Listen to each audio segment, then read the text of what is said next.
Hello, beautiful human family. Today we are going to be talking about the spiritual body. And when most people use that term, they're talking about the body around us that is our spirit or our spiritual connection. I am going to be talking about the physical body today as a form of spirit, as an incarnation of spirit, and as a denser frequency of spirit in and of itself. Our bodies are literally, in their physicality, just a denser form of our spiritual soul that is just manifesting in a denser frequency. But it is spirit. It is a literal extension of your soul. And it is literally made up of the same consciousness and the same light as your soul.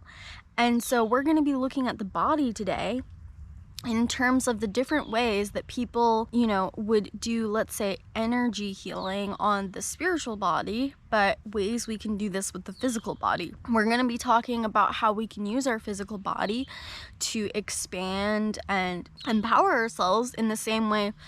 There's so much content out there on the mind and the emotions and on the, physical health kinds of things, that we look at the body like, okay, you go running and you eat healthy and whatever, the physical healthy things. There's lots of information on that too. But there is, as I have found, rare information, if no information, on looking at the body as a spirit and as a direct connection to the spiritual world around us. And so this is what we're going to be talking about today. So first of all, let's take a look at what I mean by the fact that your body is quite literally an extension of your spirit. I want you to understand that more, because our brains can very, very scarcely conceptualize this concept. So when we look at any being on Earth today, it was born from water. And that means that the cells literally formed and came out of a form of water. This happens in our mother's womb, or this happens in an egg, or this happens, in the different ways that animals and plant life and things get produced. But they come from water. And on a higher dimensional frequency, or we can look at alien life, they might not come from water in and of itself. They may come from plasma or light consciousness, and they could literally be born from that. And so our spiritual body, or our souls, were probably born from light or plasma or some higher dimensional frequency, right? And they decided to take a second bodysuit here on Earth, born from this planet and this frequency, where they took the essence, the soul frequency of the Earth herself, Gaia, which is water, and they chose to produce in harmony with Gaia and their soul. So just like a mom and a dad get together to create a baby, our souls got together with the earth to create our body as well on one level of consciousness, and they decided to pour their consciousness into this body. This physical body allows us to explore a different dimension. This is the third dimension, and the third dimension has sensations and experiences and magic available to us that other dimensions do not. We came here to explore the advantages, the pleasures, and the upsides and the downsides to this dimensional frequency, the third dimension. And we can also kind of navigate fourth dimensional and fifth dimensional frequencies in our bodies as well, up to the sixth dimension.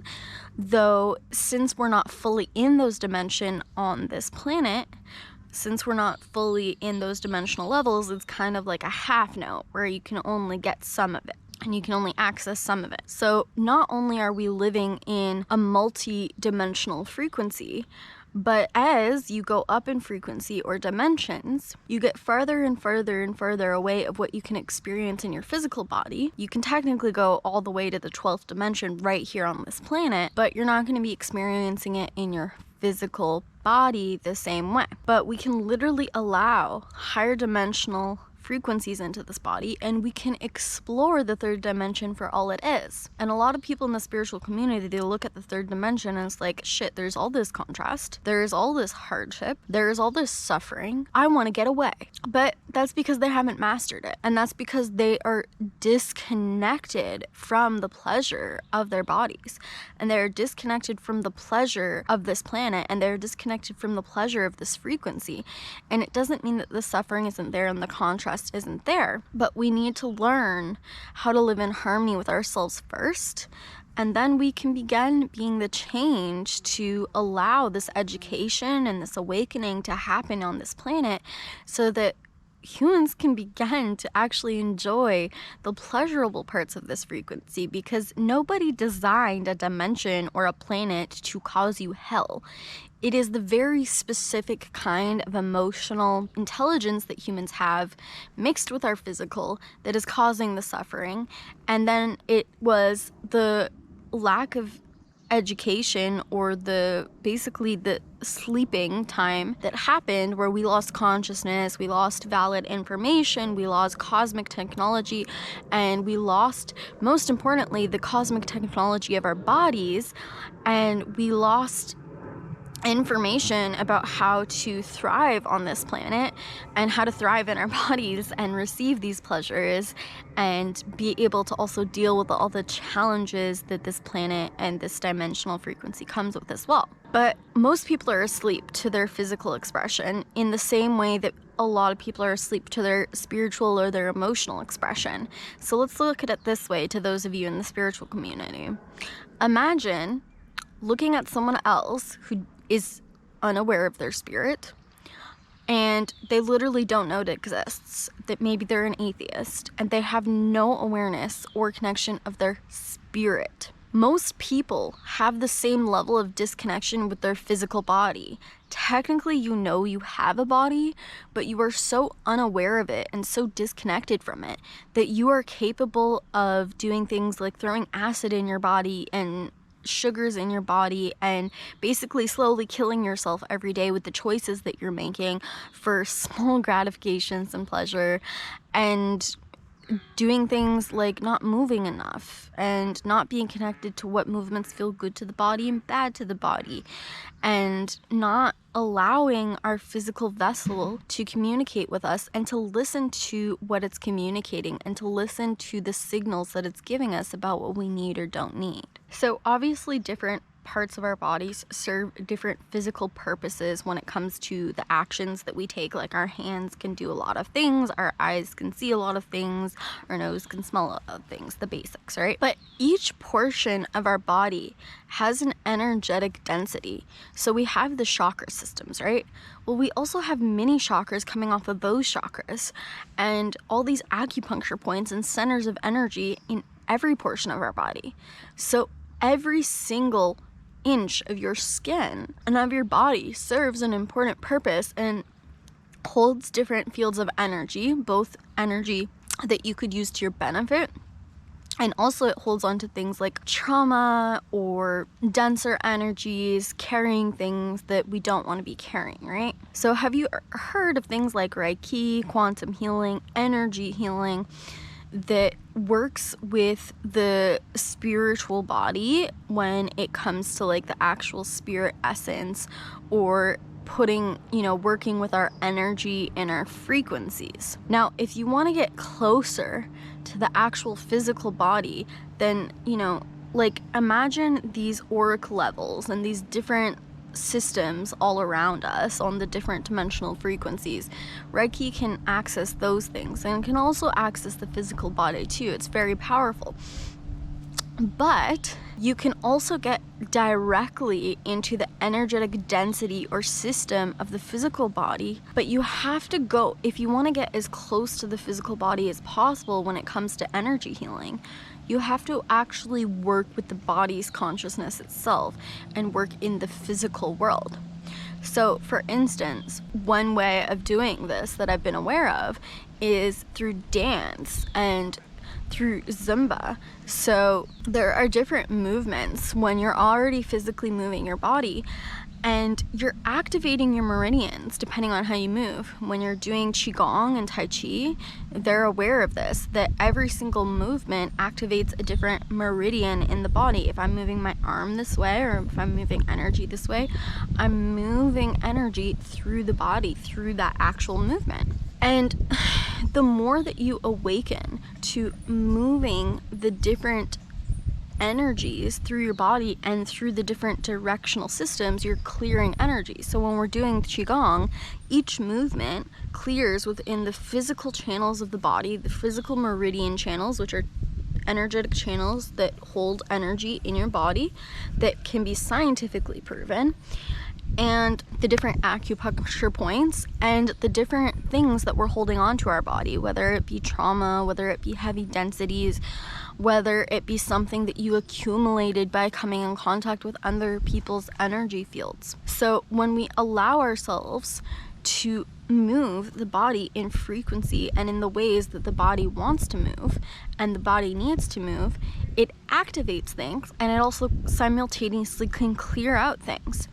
And the more we do these kinds of conscious movements, the more we become actually grounded in our body and identified with and in tune with our body. And so we can become more conscious and aware and awakened to the physical awakening of our body, and the fact that every action we make, every choice we take is something that we can access with our own free will to enter the dimensional frequencies around us, the dimensional system around us, the planet Earth's dimensional system, and the multi-dimensional system we have access to through her, through our heart, through the fact that we're connected to everything it is, and through the fact that we can consciously create our reality. But part of that conscious creation is not just in the mind, and it is not just in the emotional body. It's through the conscious actions you take with your physical vessel every single day, and how you interact with the physical world around you as well. And so an energy healing practice with the physical body is to find these forms of conscious movement like Qigong and like dance, and move your bodies in a way that are moving the physical vessel with the energies that need to be cleared and the different movements.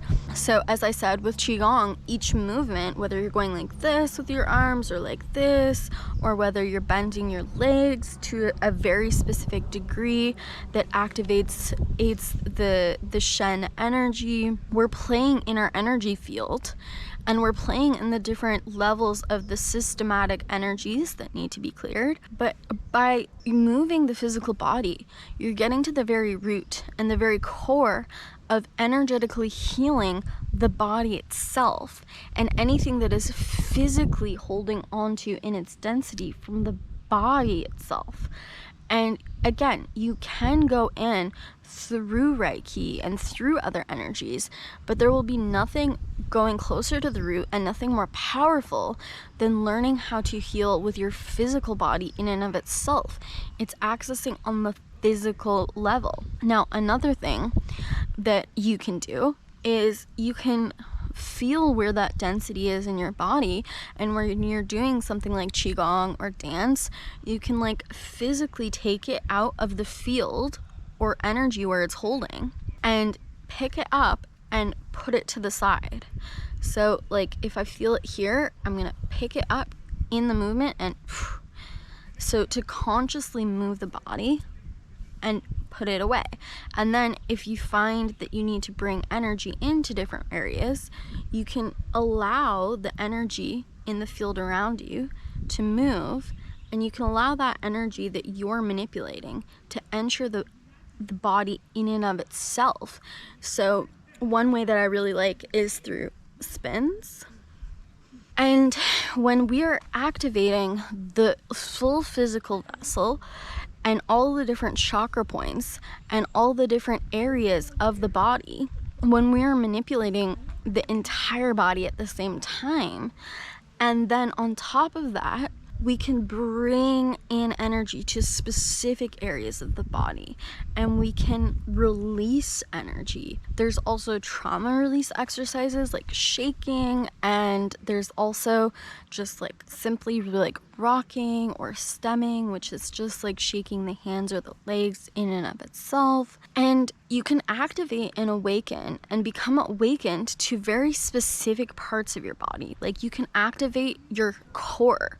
So people can be disconnected from different areas of the body. For instance, some people may have awakened legs and they're connected to their legs, but they're totally disconnected from their core, or they're totally disconnected from their arms or their hands. So to activate all the different areas of the body and to find the movements that do that for you specifically, because it's going to be different for everybody.